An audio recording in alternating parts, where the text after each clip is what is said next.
네, 이번 주 우리 증시는 물론 월요일부터 수요일까지만 시장이 열리긴 하지만 이번 한 주 동안 글로벌 증시 전반적으로 상당히 바쁜 한 주입니다. 어닝 시즌도 그러하고요. 미국 시간으로는 오늘부터 양일간 4월 FOMC 정례 회의가 열리게 됩니다. 회의 결과는 우리 시간으로는 이제 목요일 아침 새벽에 나올 것으로 보이는데요. 어제는 또 일본 BOJ 은행 회의가 있었죠. 페드 회의가 끝나는 대로는 또 유럽 중앙은행 22 회의가 열리게 됩니다. 세계 3대 중앙은행 회의가 잇따라 열리는 만큼 이의 결과에 따라서 세계 주가 좀 한 단계 높아질 수 있지 않을까라는 기대도 모아지고 있는데요. 도움 말씀 들어보도록 하겠습니다. 한국경제신문 한상준 논설위원 나와 있습니다. 어서 오세요. 네, 안녕하십니까. 네, 먼저 월요일장 마감한 뉴욕 증시 오늘장 흐름 좀 어떻게 보셨나요? 네, 지난 주말에 미국 증시가 올랐기 때문에 사실 계속 이렇게 지표상으로는 오늘 그 뉴욕 증시가 떨어지지 않겠느냐. 또 오늘 그 내내 만만치 않은 악재들이 나왔었거든요. 네, 아까 그 정연커께서 시장 참여자들이 악재보다는 호재에 민감하다 하는 그 내용이 오늘 그 뉴욕 증시를 한마디로 요약하는 것이 아닌가 생각합니다. 그래서 지금은 그 지난 주말부터 이 코로나라는 문제가 월가의 관심사에서 벗어난 문제거든요. 그러다 보니까 포스트 코로나 하다 보니까 경제 활동에 굉장히 민감한 반응을 보이고 있다 이렇게 보겠습니다. 우리가 이 방송이 미국의 그 3대 지수를 그 중심으로 합니다는 오늘 미국 증시는 러셀 같은 중소기업주가 많이 오른 것이 이 장면에 포함되지 않는 이면의 기록들입니다. 그래서 그런 내용을 아까 서상임 팀장께서도 간단히 좀 말씀해 드렸습니다는 왜 이런 일이 있을까 하는 것을 우리도 그 중소기업 입장에서 지금 스타트업이라든가 그다음에 IPO를 앞두고 있는 이런 기업들의 주가가 굉장히 많이 올라가는 이런 상황이고 또 문재인 정부도 사실 그 집중적으로 이런 업종에 대해서 지금 혁신 성장 일환으로 이 포스트 코로나에 집중적으로 지원하는 방침을 감안해 본다면 이 러셀 지수 지금 보여주고 있습니다는 이 강하게 반등한 문제에도 아마 오늘 국내 증시에서 이 업종 차별화 속에 상당 부분 반영하지 않겠나 생각합니다. 이렇게 호재에 민감하면 역시 세계적으로 보면 확진자 수, 사망자 수는 확실히 가다하게 잡힌 것 같아요. 아주 급감하고 있죠. 급감하고 있는 상태에서 역시 확진자 수, 사망자 수가 이렇게 급감한다면 경제 활동은 곧 재개되는 거거든요. 그래서 미국도 어제 3개주에 대해서 너무 빨리 그렇게 재개되지 않냐 하는 트럼프 정부의 이렇게 우려 시각도 있었습니다는 전반적으로 볼 때는 트럼프 대통령이 경제 활동을 조기에 재개한다는 입장이었었고요. 그다음에 유럽도 지금 코로나 피해가 가장 많은 것이 스페인과 이탈리 아닙니까? 그래서 여기도 역시 경제 활동 재개 소식이 이렇게 되면서 뉴욕 증시에 앞서서 끝났던 유럽 증시도 강하게 반등했죠. 그런 모습이 오늘 뉴욕 증시의 모습이다 이렇게 보시면 되고요. 왜 러셀 지수가 오늘 3대 지수보다 더 많이 뛰어올랐을까 하는 측면에서 보면 트럼프 정부의 그 4차 경기 부양책이 바로 중소기업을 위주로 한 5천억 달러의 이렇게 경기 부양책이었었거든요. 그러다 보니까 아무래도 이러한 그 중소기업주들이 강하게 반등했다 이렇게 보시면 되겠습니다. 하지만은 그 향후의 글로벌 주가가 한 단계 뛰어오르기 위해서는 아직도 이렇게 남아있는 악재들이 있죠. 그 대표적으로 보면 두 가지. 하나는 오늘 국제유가가 또 폭락했죠. 그래서 이 국제유가 부분이 이제 세계 경제에 이게 또 다른 악재이다는 것은 잘 아시고 그렇게 봅니다. 한 가지 말씀드리면 이 국제유가가 오늘 6월말 기준으로 이렇게 요즘 프로테이지는 의미가 없고요. 왜냐하면 뭐 10달러대에서 뭐 2달러만 하도 20%니까 그 의미가 없고요. 오늘도 한 4달러 정도 이렇게 떨어졌는데요. 과거에 그 국제 유가가 서부다엑사스로 4달러 정도 떨어지면 사실 정유업체의 그 달러 경색 문제가 더 심화되면서 에너지 중심으로 해서 미국의 다우존스 지수가 한 300포인트 이상 끌어내려야 되는데요. 반대로 다른 호재도 있긴 합니다. 300포인트 이상 올랐지 않습니까? 그런 점이 시청자들한테 단순히 과거에 유가가 폭락했을 때 그 충격에서 똑같은 각도로 이렇게 충격을 이렇게 폭락하더라도 충격을 많이 완충시키는 이런 모습이 지금 시장 참여자들이 지금 정혜껏 말씀하신 대로 위험 자산을 선호하는 심리가 강해지는 이런 것을 반영하는 것이 아닌가 이렇게 보고 있고요. 그다음에 글로벌 증시가 한 단계 뛰어오르기 위해서는 가장 큰 악재가 이제는 국제유가 폭락보다는 경제 활동이 재개가 이렇게 속속되는 상태에서 이렇게 사실 코로나 문제가 지금 환자 수라든가 사망자가 급감하고 있는데요. 다시 한번 대유행할까 안 할까 하는 네. 이 점이 지금 글로벌 증시가 한 단계 뛰어오르기 위한 가장 이렇게 사실 그 최대 악재가 되지 않겠냐 이렇게 보고 있는데요. 네. 대체로면 이와 관련된 전문가들의 얘기는 여러 시각이 있습니다는 이 코로나 이 바이러스 문제는 이렇게 겨울철에 유행성을 갖고 있다. 그다음에 26, 27도 이렇게 넘었을 때는 사실 이것이 이제 잠복된다 이런 쪽의 얘기들이 있지 않습니까? 그런 측면에서는 미국의 증시가 오늘 그 300포인트 이상 올라갔던 이런 배경으로 자리 잡다 이렇게 보게 됐습니다. 그리고 우리가 어제의 그 코스피 지수가 많은 분들이 1900선 이상 이렇게 네. 가는 상태에서 차익 매물이 실현되지 않겠느냐 하는 그다음에 지난 주말에 주가가 1900 밑으로 떨어지다 보니까 일부 비관론자들이 2차 이렇게 조정이 본격적으로 시작됩니다. 현금을 확보하세요. 이런 쪽으로 굉장히 다시 한번 또 이렇게 얘기하고 있는데 어제 코스피 지수가 강하게 반등했지 않습니까? 네. 그래서 지금은 코로나 사태 이후에 다시 최고점을 이렇게 지금 1922 정도로 이렇게 올라가고 있는데요. 역시 어제 가장 큰 관건은 우리나라의 지금 1사분기 기업들 실적이 발표되는데 우리가 보면 실적 예상치는 나쁘지만 실제 발표치면 그보다 높은 깜짝 실적하는 요 한국경제TV 밑에도 깜짝 이렇게 실적을 발표하는 기관이 10개 중에 한 4개 정도 이상으로 아주 어닝 서프라이즈가 이렇게 기록되는 측면이 많거든요. 그리고 OECD에서도 한국경제 방역에 대해서 보건력 인정되면서 한국경제 보건력이 강하다. 특히 제조업의 보건력이 강하다 하는 측면에 한국경제 회복에 대해서 OECD가 V자형 회복론을 이렇게 했던 것이 어제 주가를 상승시켰던 큰 배경이지 않느냐. 특히 외국인들이 오랜만에 돌아오는데 우리 외국인들이 아까 잠시 보여줬습니다는 어제는 개인들이 팔고 외국인들이 들어오지 않습니까? 네. 외국인들이 들어온 가장 큰 배경이 됐다 이렇게 말씀드리면 되겠고요. 또 한 가지는 지금 세계 3대 영향력 있는 3대 이렇게 중앙은행들이 회의가 있는데요.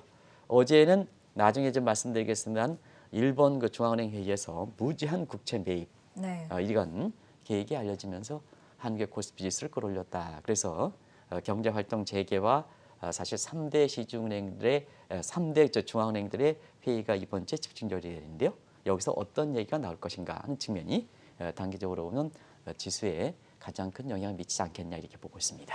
네, 말씀해 주셨던 것처럼 어제 BOJ 일본은행이 첫 스타트를 세계 3대 중앙은행 중에서는 이제 먼저 끊었는데 상당히 과감한 정책이 새로운 정책이 또 나왔어요. 네, 과감한 정책 아주 이렇게 시청자분한테 이렇게 강하게 정앵커의 얘기가 이렇게 귀에 담을 거로 봅니다. 어제 코스피 지수를 강하게 이렇게 끌어올렸던 가장 큰 요인에 해당되기 때문에 사실은 강하게 이렇게 인상 깊은 실적인 결과가 나올 것이다 하는 것은 미리부터 예상됐습니다. 이번에 4월 회의는 일본 같은 경우는 회계 연도가 4월 1일부터 시작됩니다. 이 캘린더 이어는 세계 공통적으로 1월 1일부터 시작하지만 피스칼 이어는 4월 1일부터 3월 말까지거든요. 어떻게 보면 일본의 회계 연도에서 보면 첫 회의가 중앙은행 회의가 첫 회의가 어제 열렸었던 회의인데요. 네. 이 회계 연도 시작 때 첫 회의는 보통 이틀간을 이렇게 합니다. 그런데 강한 의지를 보이기 위해서 이틀간의 일정을 하루로 단축해서 하루에 마무리했거든요. 사전에 조율이 회의 결과가 끝났다는 것을 보여준다. 그리고 그만큼 단호한 의지를 표시하기 위해서 그렇다.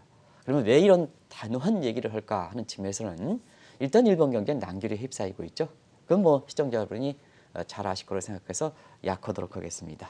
그리고 이렇게 일본의 아베 총리가 하계 올림픽 이렇게 관련해서 뭐 코로나 통계 문제 이런 문제에 대해서 일본 국민들이 뭐 이렇게 통계 속이기 해서 가뜩이나 교육 문제라든가 북한 문제, 대응 문제라든가 경제 문제라든가 이런데 굉장히 일본 아베 총리의 무능력이 드러나면서 스카이 코로나 문제에도 지금은 뭐 한국보다도 환자 수가 높다는 거 아니겠습니까?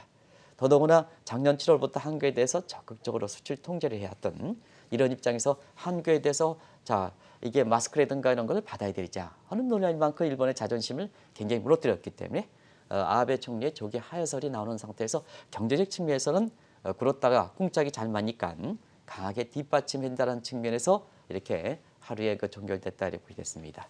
결과는 이렇게 우리 정앵커께서 말씀하신 대로 무제한 국채 매입. 그래서 무제한 국채 매입입니다. 이거는 중앙은행이 갖고 있는 기능이 랜드 오브 라스트 리조트를 해서 최종 대부자인데요. 네. 이 최종 대부자 역할을 포기하겠다는, 그래서 페드가 얘기했던 무제한 양적완화 정책, 돈은 얼마든지 이렇게 공급하겠다. 페드에 맞서는 사람이 있느냐? 맞서면 실패합니다. 이번에 미국의 증시에서 나타난 것처럼 일본도 마찬가지로 BOJ에 맞서면 실패한다 하는 이런 입장의 강한 의지를 보여준 셈이다 이렇게 보시됐습니다. 이것이 전반적으로 아시아 증시를 끌어올렸다 이렇게 보시됐습니다. 근데 이제 시장의 반응은 어떨까 하는 네. 측면에서 본 아베 정부도 재정 정책을 같이 이렇게 아까 서상해 팀장께서도 이 금융 완화에 이어서 재정 정책 쪽으로 어떻게 이렇게 병합할 것인가 하는 측면인데요. 어제 아베 총리도 BOJ의 무제한 양적완화 정책에 이렇게 보조를 해서 재정 정책 쪽으로 이렇게 병행하겠다는 정책이 나왔거든요. 그러면 일본이 그걸 쓸 수 있는 정책은 다 나왔는데요. 오늘 새벽에 끝난 뉴욕 외환시장에서는 어떤 반응을 보였을까 하는 측면에서 보면 엔달러 환율이 107엔대로 떨어졌습니다. 네. 엔달러 환율이 107엔대로 떨어졌다는 것은 엔화가 미달러에 대해서 그만큼 강세를 보였다는 얘기거든요. 네. 결과적으로 시장의 반응은 그렇게 썩 좋지 않다 이렇게 이제 보시면 되겠습니다. 그런 각도에서 이후에 추가적인 금융 완화책이 나오지 않겠느냐. 특히 아베 총리가 이끌고 있는 이러한 그 행정부 차원에서 재정 정책 쪽에 강한 드라이브 정책이 추가적으로 나오지 않겠느냐 이렇게 예상되고 있습니다. 네. 그렇군요. 역시 이제 시장의 관심은 페드 4월 정례 회의로 돌아갈 것 같은데 이번 FOMC 회의는 어떨 것이라고 보십니까? 이번 대책은 뭐 시청자 여러분들 다 아시겠죠. 3월 조치가 임시 조치가 네. 워낙 강한 조치이기 때문에 그렇죠. 사실 이번 조치는 그냥 3월 조치에 대한 평가로 이렇게 평가선에서 넘어가지 않겠냐 이렇게 보고 있습니다. 아시겠으면 3월 조치가 임시 조치가 1913년에 페드가 설립했는데요. 페드가 설립한 이후로 가보지 않는 길, 로버트 프로스트의 가보지 않는 길, 가지 않는 길이라는 얘기인데요. 그와 마찬가지로 제가 개인적으로 제가 미국의 연구에서 이렇게 보면 우리 이렇게 해서 보면 한 20분 거리에 에머스 커리지가 있고 유명한 인문학계에서 네. 가장 최고의 학부죠. 공대 윌리엄스 커리지와 함께 에머스 커리지가 있는데요. 거기에 제가 항상 가서 로버트 프로스트상에서 가지 않는 길, 우리가 고등학교 때 읽었던 가지 않는 길에 대한 원문을 좀 읽고 이렇게 항상 마음이 이렇게 되는데요. 마찬가지로 페드도 그와 마찬가지로 가지 않는 길을 가고 있는데요. 가지 않는 길이 뭐냐? 중앙 입장에서 최종 대부자 역할을 포기한 겁니다. 그게 두 가지죠. 하나는 기준금리, 중앙은행 정책은 특히 기준금리 변경 정책이 있고 유동성 공급 정책이 있죠. 이 역할을 포기한 게 일단 기준금리는 제로 정책, 그 다음에 유동성 공급 쪽에서는 무제한 이렇게 달러 공급 정책을 취한 정책이죠. 이런 상태에서 보면 이와 같이처럼 더 이상 나올 수 없는 정책을 가게 나왔으니까 두 가지 측면입니다. 더 이상 정책이 없지 않느냐. 근데 중앙은행의 자존심이 무너졌으니까 문제가 되더라도 더 쏟아붓겠다는 얘기입니다. 정책 제한이 없기 때문에. 네. 어떤 분들은 나올 수 있는 정책이 다 있지 않겠냐. 그렇지 않습니다. 중앙은행이 역할까지, 최종 역할까지 포기했다는 것은 코로나 사태에서 나오든 간에 자, 새로운 중앙은행 상황에서 이 문제를 대처하겠다는 강한 의지를 시장에 보여주는 거다 하는 것을 말씀을 드리는데요. 그러면 이렇게 되기 때문에 이번 회의는 그렇게 크게 이렇게 더 이상 이렇게 그 정책에 대해서 이렇게 평가해 보는 건데요. 실질적으로 보면 그때 3월 5일 날 임시회의인데요. 그때 미국의 그 증시가 무너졌던 상황에서 1856 이렇게 떨어지는 상태에서 지금 24,000선까지 근접하는 상태에서 보면 상당히 그때 당시 아주 최악의 상황이 있던 페드 정책이 이렇게 적절했던 게 아닌가. 그래서 페드를 맞서지 마라 하는 것이 다시 한번 미국의 월가에 강하게 이렇게 심리가 확산되고 있다 이렇게 보겠습니다. 그래서 이번에는 오히려 회의 결과에서 기준금리가 어떻게 될 것이냐, 네. 그다음에 유동성이 어떻게 될 것이냐 하는 측면보다는 네. 이 통화 정책은 일반적 보편적 특정 계층과 이렇게 가리지 않고 일반적 보편적 정책이 있고 하나는 문제가 되는 것에 쌓아주는 질적 선별적 정책이 있습니다. 그래서 이번에는 일반적 보편적 정책보다는 지금 가장 문제가 있는 게 어디입니까? 정의업체들이죠. 그래서 정의업체에 대한 달러 경색 문제를 풀어주기 위한 이런 쪽에 사실 질적 선별적 정책만 나오는 소위 파인 튜닝하는 정책만 나오지 않겠냐 이렇게 보고 있고요. 네. 그다음에 향후의 포워드 가이던스, 앞으로 미국의 통화 정책이 어떻게 될 것이냐 하는 측면에 이 포워드 가이던스 수정 여부가 이렇게 이번에 회의 결과가 관심이 되고 있다 이렇게 보겠습니다. 네. 그리고 우리 시간으로 이제 5월 1일 날 중국이 디지털 위안화를 이렇게 발행하는데 국제 통화 질서에서는 굉장히 획기적 사건이죠. 그런 측면에서 페드 입장에서는 준비해온 디지털 통화, 디지털 달러에 대한 입장이 발표되지 않겠느냐. 대체로 발표되지 않을 거로 보이는데요. 시기적으로 보면은 지금 불과 한 3일 후에는 디지털 위안화가 발행되지 않습니까? 네. 그러다 보니까 시장의 관심은 포스트 코로나 시대에 가장 먼저 다가올 수 있는 국제 통화 질서에서 디지털 통화 시대에 미국도 입장에 소위 글로벌 시니어리티 팩트라든가 이런 쪽에 주도권을 뺏기지 않게 해서는 이와 같은 문제에 대해서 이렇게 코멘트가 있지 않겠느냐 하는 쪽이 지금 월가에 또 다른 국가 입장에서도 관심이 되고 있다 이렇게 보시됐습니다. 네. 방금 말씀해주신 중국이 이 디지털 위안화 발행 이제 5월 1일부터 되는 것으로 알려져 있는데 페드도 그렇다면 이런 디지털 달러 발행에 대해서 좀 입장을 내놓을까요? 내놓을 수 있는 충분한 입장이 됐고 사전에 검토는 이미 다 마무리했던 걸로 이렇게 알고 있습니다. 네. 왜냐하면 두 가지 각도에서 이 문제에 대해서 충분히 이번 회의에서 나올 수가 있겠다 하는 측면은 앞서 말씀같이 중국이 이렇게 여러 분야에서 이렇게 경제 패권 다툼이 있지 않습니까? 지금 이제 세계가 이렇게 3대 전쟁에 치를 것이다 하는 측면은 작년 말에 또 다른 10년, 2020년에는 3대 전쟁이 치를 것이다 하는 것을 시청자분한테 코로나 사태 이전에 말씀드린 적이 있습니다. 그것이 미중 간의 경제 패권을 다루는 무역 전쟁. 그다음에 지금 날이 갈수록 최악의 국면으로 치닫고 있는 미국과 오페크 플러스 회원국 간의 원유 전쟁. 그리고 사실 중국의 디지털 위안화를 계기로 해서 향후의 포스트 코로나 시대에 국제 디지털 통화 시대의 새로운 기축 통화 입장에서 미국과 중국 간의 새로운 기축 통화 전쟁. 이런 것이 지금 속속들이 전개되는 상황 아니겠습니까? 이런 측면에서 미국 입장에서도 여기에 대응한다는 측면. 또 한 가지는 지금 사실 페드가 최종 대부자 역할을 포기해서 무제한 달러 공급 정책을 취하고 있지만 또 여기에 따라서 정상 이상의 비정상 정책하면 긍정적 측면이 있는가 하면 또 부정적 측면도 있지 않습니까? 네. 부정적 측면. 이 부정적 측면이 시청자 여러분 아시겠습니다는 인플레가 올라가지 않겠느냐, 물가가 올라가지 않겠느냐, 그러면 달러 가치가 떨어지지 않겠느냐 하는 측면에서 사실 달러 가치 유지를 위한 이런 정책들 부작용이 우려하는 이런 국면이거든요. 이런 측면에서 사실 두 가지 내용을 즉 중국의 디지털 위안화와 그 다음에 무제한 양적 완화 정책의 부작용을 동시에 이렇게 대비하는 측면이 뭘까 하는 측면에서 보면 사실 출구 전략 이런 것보다는 디지털 통화를 이렇게 디지털 달러를 공급하는 것이 오히려 두 가지 현안에 대해서 동시에 대비하는 측면이 아닌가 이렇게 이제 보고 있거든요. 네. 또 한 가지는 당면한 문제에서 일전에 한번 말씀드렸습니다는 지금 우리나라도 전 국민의 100만 원 지급 문제에 대해서 사실 고민하고 있는데요. 자, 미국도 이렇게 재난 지원금을 주기로 방침을 했습니다는 사실상 이렇게 지원 방식에 있어서 보면 은행 계좌를 개설하지 못한 미국 국민이 20% 정도 된다. 이 수치가 나가지고요.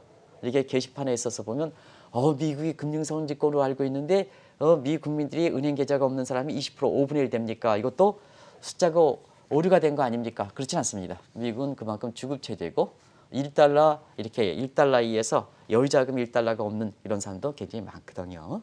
그런 측면에서 은행 계좌가 없는 사람이 20% 정도 되는데요. 자, 국가망에서 인적 관리가 그만큼 이렇게 벗어나 있다. 금융적인 측면에서 혜택을 못 받는 사람이 이렇게 많다고 보면 이 사람들에서 어떻게 될 것이냐 하는 측면에서는 차제에 미개국 국가가 국가의 결제 시스템을 구축해서 사실상 여기에 대해서 이렇게 지원금을 준다는 측면에서 보면 이 디지털 위안화, 디지털 달러라든가 이런 것을 빨리 좀 도입해야 되지 않겠느냐. 왜냐하면 이번 문제야 코로나 문제가 안다 하더라도 제2, 제3의 코로나 문제는 곧 닥친다고 이렇게 본다면 이때도 또 지금과 같은 시행착오를 반복할 것이라는 측면에서 차제에 이렇게 이 문제에 대해서 빨리 가져가자 하는 이 측면이고요. 또 한 가지는 지금 미국 내에서 사실 미국에 있는 사람을 중심으로 해서 100달러에 대한 기피 현상이 있답니다. 시청자 여러분, 이게 미국의 최고 원정이 100달러죠. 왜 기피 현상이 있을까 하는 측면에서는 미국도 100달러가 유통시장의 화폐형의 약 우리는 이렇게 5만 원권 이런 것이 한 80%까지 가고 있습니다는 미국도 한 70%까지 육박하는 상태에서 보면 이 기존의 종이화폐 100달러에 대해서 이걸 있는 사람들이 없는 사람들이면 100달러 이 100달러 주면 굉장히 적어겠지만 뭐 코로나 문제고 뭐고 받았겠지만 있는 사람들이야. 사실 그 코로나 문제에서 이게 사람 왔다 갔다 하는 그 상태에서 코로나 문제에 전염병이 있지 않느냐 하는 이 기피 현상들이 많거든요. 그런 측면에서 이 중앙은행의 소위 신용화폐의 그 법정화폐를 발행하는 입장에서 보면 여기에 대해서도 좀 조치가 있지 않겠느냐 하는 측면에서 디지털 달러 문제에 대해서는 사실 이번에 경우에 따라서는 코멘트가 있지 않겠느냐 하는 예상들이 나오고 있다고 보겠습니다. 네, 그렇군요. 이 FOMC 회의 결과가 나오는 이제 목요일 새벽에 이 목요일에 또 1분기 미국의 GDP 성장률 속보치가 발표가 되더라고요. 아무래도 이제 미국 경제 전망을 페드가 어떻게 수정할 것이냐 이거 역시나 상당히 좀 관심사죠. 네, 사실은 그 미국 같은 경우는 4월에 페드가 수정 전망하느냐 이 문제에 대해서 굉장히 의문점을 가질 겁니다. 네. 미국은 분기별로 사실 그 3, 6, 9, 12 이렇게 해서 수정 전망치가 나오는데요. 이번은 3월 달에 3월 5일 임시회에 있으니까 사실 그때 당시에 3월 이렇게 3월에 정례회의를 앞두고 이 수정 전망을 준비하다가 3월 5일 날 수정 전망 임시회의를 했으니까 네. 그때 그 발표하지 못했던 내용이 지금 뭐냐 임시회로 건넜던 3월 수정 전망치가 이번에 수정 전망치로 나온다 이렇게 볼 수 있습니다. 아무래도 29일 날 모두가 관심 있는 1사분기의 그 성장률 속보치가 나온 데는 바로 직전에 발표되는 만큼 자 1분기에 이렇게 상무부에서 이렇게 추계하는 GDP 성장률의 속보치의 내용을 안고 수정 전망치를 그 발표할 가능성이 있기 때문에 1분기 성장률 속보치 곧이어서 발표되는 속보치에 대한 중요한 단서가 되지 않겠나 이렇게 이제 보고 있는데요. 페드의 수정 전망치는 두 가지입니다. 하나는 페드의 목표치에 해당되는 이렇게 물가는 그렇게 우려하진 않을 겁니다. 그러나 실업률 같은 양대 물가 안정과 고용 창출이 늘 매인되어 있다면 실업률이 어떻게 될 것이냐는 측면에서 주간 실업 건수, 실업 전선수가 그대로 반영되는 거 아닙니다. 미국의 실업률 통계에서 사실 이렇게 5주간의 실업률 통계가 주간 실업 건수가 2,600건이 넘는 상태에서는 역시 페드의 양대 목표적 실업률이 어떻게 될 것이냐 하는 측면이 성장률보다 더 관심이 될 거로 보이는데요. 얼마큼 나올 것이냐 하는 측면. 두 번째는 올해 성장률이 자 1월 달에 2.0% 이렇게 발표했는데 마이너스로 떨어질 것이냐 하는 측면. 이것이 이번에 사실 페드 회의 결과보다도 더 이렇게 수정 전망치에서 월가에서 관심을 두고 있다 이렇게 보여졌습니다. 네, 그렇군요. 코로나 사태 이후에 이미 4차례에 걸쳐서 경기 부양책을 발표했습니다. 트럼프 대통령 역시 이번 페드 조치에 맞춰서 또 다른 부양책을 발표할 것으로 지금 알려지고 있던데요. 네, 이 문제도 사실 페드가 무제한 양적완화 정책이니까 더 이상 추진할 수 있는 정책이 없지 않겠느냐. 이런 쪽에 비관론자들이 있습니다는 앞서 말씀드린 같이 중앙은행의 역할을 포기했다는 것은 결국 코로나 사태에 대해서 극복 의지를 보여주는 측면이다. 그래서 또 다른 문제가 이렇게 다시 대유행이 된다 하더라도 거기에 대해서 무제한으로 이렇게 페드가 이렇게 된다. 그런 측면이 페드의 공개 시작에서 공개 시장의 범위를 벗어나게 했던 겁니다. 과거에는 국채만을 대상으로 했거든요. 근데 지금은 뭐냐? 지금 페드의 공개 시장 조정책의 내용이 회사채로 같지 않습니까? 주식까지 같지 않습니까? 경우에 따라서는 하이즈 채권이라든가 뭔가 하는 이런 쪽이 또 무제한으로 매입했다는 얘기거든요. 그런 측면에서 보면 시청자분이 정상적인 때 비정상이니까 비정상까지 갔으니까 최악에 갔지 않았느냐 하는 선부터해서 다음에 없지 않느냐 하는 시각이 그렇지는 않습니다. 다음에 또 대응해야 된다면 그거에 상응하는 이런 페드의 발권력을 동원하겠다 하는 여기에 만드 마니티제이션 국채 화폐화하다 이렇게 이제 볼 수 있습니다. 그 재무부 차원에서는 행정부 재정정책 사업에서는 자 트럼프 행정부가 이번에 그 러셀 지수로 오늘 아침 새벽에 많이 끌려졌던 이런 그 5천억 달러의 중소기업 이렇게 지원책과 관련해서 자 중소기업 같이 나오는 4자 정책이 나왔으니까 다음에는 추가적으로 이렇게 재정 사이드에서 나올 수 있는 정책이 없지 않겠느냐 이렇게 보는데요. 그렇지는 않습니다. 왜 그러냐면 우리가 보면 이 코로나 문제는 가치 사슬 문제 있지 않습니까? 그럼 왜 가치 사슬 문제인데 왜 세계 정시가 당초서보다 빨리 이렇게 극복됐을까 하는 측면에서는 가치 사슬의 가장 중심지인 중국이 발병 진원인데요. 코로나 문제 확진자 사망자 빨리 조기에 진압했고 그다음에 경제 활동이 빨리 재개되기 때문에 당초에 가치 사슬이 붕괴되지 않겠냐 하는 시각에서 사실 그 우려가 많이 완화됐거든요. 또 한 가지는 가치 사슬이 붕괴되면 일부 사람들이 2에서 3년 정도 되지 않겠느냐 회복이. 물론 가치 사슬이 붕괴되는 측면에서는 속도 문제에 있어서는 자 정상화되는 데는 시간이 걸릴 거로 이렇게 봅니다. 그런데 그 속도 문제에 있어서는 자 중국 같은 경우는 코로나 문제의 전염성 문제니까 격리했던 것이 들어오다 보니까 의외로 가치 사슬 복원령이 있다는 얘기거든요. 그런 측면에 보는 거 완전 정상화까지 물론 시간이 걸립니다. 그런데 가치 사슬 복원력이거든요. 복원력이 이런 측면에서 상당히 리질런스 문제에서 그렇게 크게 훼손되지 않았다 하는 측면이거든요. 그런 측면에서 보면 자 지금처럼 이렇게 트럼프가 미국이 이제 1차, 2차, 3차, 4차인데요. 자 페드의 총수 진정 정책, 그다음에 소위 트럼프노믹스라는 총수 진정 정책은 사실 가치 사슬이 붕괴되는 공급 측면의 정책에 있어서는 그 총수 진정만 가지고는 한계가 있는 거거든요. 그러다 보니까 자 4차에 걸쳐서 중소기업 정책까지 나온 정책에서 트럼프가 취할 수 있는 마지막 정책이 뭘 것이냐 하는 측면에서는 사실 이와 같은 정책에 의해서 다시 한번 이렇게 미국 경기가 빨리 복원되지 않거나 대선 직전까지 그다음에 사실 코로나 문제가 다시 대유행이 될 때, 경제활동에서 대유행이 될 때는 마지막 최후의 버팀목은 있는 거죠. 그런 측면에서 세계 가치 사슬에 이렇게 하는 데 있어서는 경제정책의 의욕을 제고한다는 측면에서 보면 법인세 추가이나 증권 부분의 감세 부분에 가든 감세 2.0 계획이 남아있는 상태고요. 이건 지침은 이전에 한번 발표된 적이 있습니다. 그러나 구체적인 내용을 어떻게 가져갈 것이냐 하는 측면은 또 다르게 가치 사슬 붕괴 문제 완화시키는다는 측면에서 경제활동의 의욕을 제고시키는 것이 가장 중요하다는 측면에서 감세 2.0 계획의 구체적인 안을 내놓고 있다 이렇게 보시면 되겠고요. 마지막으로는 중국에 대해서 보복 관세를 처리하는 문제가 남아 있지 않습니까? 이런 문제가 지금 월가에서 사실 트럼프 정부의 4부차 부양책위에 추가적인 대책이 없지 않겠느냐. 일부 비관론자는 자 경제활동 제고에서 코로나 문제가 대유행이 되면 정책이 없으니까 이제는 주가가 폭락하지 않겠느냐 하는 측면에 사실 또 다른 인식적인 측면에서 인식을 이런 각도로 해석하는 시각이 오늘 만만치 않은 악재가 나온데도 불구하고 미국의 다우존스가 300포인트 이상 올라갔던 배경이 되고 있다 이렇게 보겠습니다. 네. 이렇게 페드 회의가 끝나자마자 또 바로 유럽에서는 22 통화정책 회의가 열리게 되는데 22 통화정책 회의는 어떻게 보십니까? 일단 이제 경제 성장률이 관심이 될 거 이렇게 보이고요. 경제 성장률의 토대로 해서 사실 이번 회의에서 4월 회의에서 추가적인 이렇게 대책이 나오지 않겠냐 이렇게 보는데요.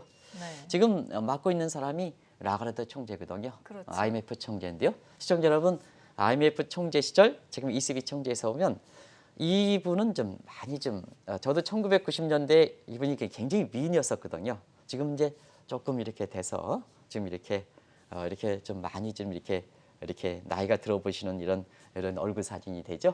근데도 뭐 나름대로 매력적이죠. 네. 전문성이 있고 뭐 이렇게 다 보니까 저도 굉장히 존경하는 이런 분인데 어떻게 공교롭게도 정 PD께서 이렇게 IMF 지금 ECB 총재입니다. 네. 굉장히 보여드렸는데요. 굉장히 경제를 좀 비관적으로 보는 시각입니다. 이분은 하나 같은 똑같은 현상에 대해서 좀 우려하는 차원, 뭐든지 기관장으로 할 때는 또 세계적으로 역할을 할 때는 낙관적보다는 기관적으로 이렇게 비관적으로 보는 것이 사실 왜냐 대비어라 낙관적으로 헬렐레할 가능성이 있거든요. 뭐든지 낙관적으로 이렇게 기관장이 하면 헬렐레할 가능성이 있게 비관적으로 이렇게 보고 있거든요. 그런 측면에서 이번엔 두 가지 정책이 나올 거로 이렇게 봅니다. 경제 성장률은 좀 이렇게 떨어질 거로 보는데요. 유럽의 경제 성장률 발표는 미국은 정기비 연율이지만 유럽은 전분기 대비입니다. 그래서 1, 4분기 성장률은 마이너스 2.7을 미국의 성장률 마이너스 3.5%로 대비시키는 측면이 있는데요. 우리 언론에서 그런 잘못되어 있다. 미국의 1, 4분기 성장률이 마이너스 3.5% 나오는 것은 정기비 대비 연율입니다. 그런데 지금 유럽에 대해서 언론에서 나오고 있는 마이너스 2.7은 전분기 대비입니다. 유럽이 경제가 굉장히 어렵다는 얘기죠. 그런 측면에서 지난번에 이렇게 강조된 정책, 은행 대출 프로그램, 유럽은 증권시장보다는 은행 쪽이니까 대출 프로그램 완화 조치에 대해서 구체적인 내용을 담을 것이라는 측면. 그 다음에 지금 마이너스 금리이다는 마이너스 금리폭을 더 떨어질 것이다 하는 측면. 이 측면이 관심이 되지 않겠냐 이게 보고 있고요. 또 한 가지는 아무래도 지금은 이 유로랜드 같은 경우에는 사실 통화정책에서는 유럽 중앙은행에서 통화정책이 유로화로 해서 일원화되고 있지만 재정정책은 통합되지 않은 상태거든요. 각국에 나왔거든요. 그러다 보니까 꿍짝이 많이 됐지 않습니까? 통화 정책은 금리 완화로 가는데 경기 부양화로 가는데 자 각국의 독립적인 사항에 해당되는 재정 정책은 통화 정책이 이렇게 병행해서 꿍짝은 맞지 않다 보니까 결국 라가르트 총재가 이번 회의에서는 독일을 비롯해서 재정 정책의 역할이 지금 코로나 사태에서는 굉장히 중요한 역할이 되지 않습니까? 우리나라의 뉴딜 정책과 마찬가지로 그래서 재정 정책이 각 회원국에 이렇게 독자적으로 맡기고 있는데요. 두 가지 측면. 가장 선도하고 있는 독일에 대해서 재정을 적극적으로 활용해서 코로나 문제에 대해서 빨리 좀 이렇게 선도 입장을 좀 해달라 하는 이 측면을 강하게 이렇게 강조할 거 이렇게 보이고요. 차제에 영국에 뛰쳐나간 상태에서 유럽에 보면 통화 사이드에서 전부 통합해서 유로랜드가 통합되어 있는데요. 각자 회원국에 맡겨지고 있는 이러한 그 측면에서 재정 정책의 통일을 기하기 위해서 재정 안정화 기금, 소위 유럽 중앙은행과 같은 통화 사이드에서 통일국에 해당되는 유럽 재정 안정 기구를 좀 만들어야 되지 않느냐 하는 이런 두 가지 내용들이 지금 관심이 된다고 보겠습니다. 그렇군요. 한 가지 궁금한 것은 이제 세계 3대 중앙은행이 통화 정책에 있어서는 거의 같은 정책을 추진하는 것 이 부분 아니겠습니까? 네, 사실은 세계 3대 신흥은 지금까지 시청자분이 이렇게 그 내용의 회의 결과를 예상했던 것을 이렇게 보면 거의 동일하지 않느냐 하는 일맥이 있을 겁니다. 두 가지 측면이죠. 하나는 기준금리 전부, 금리는 전부 그냥 제로나 마이너스로 해서 돈값을 부여하지 않는 거죠.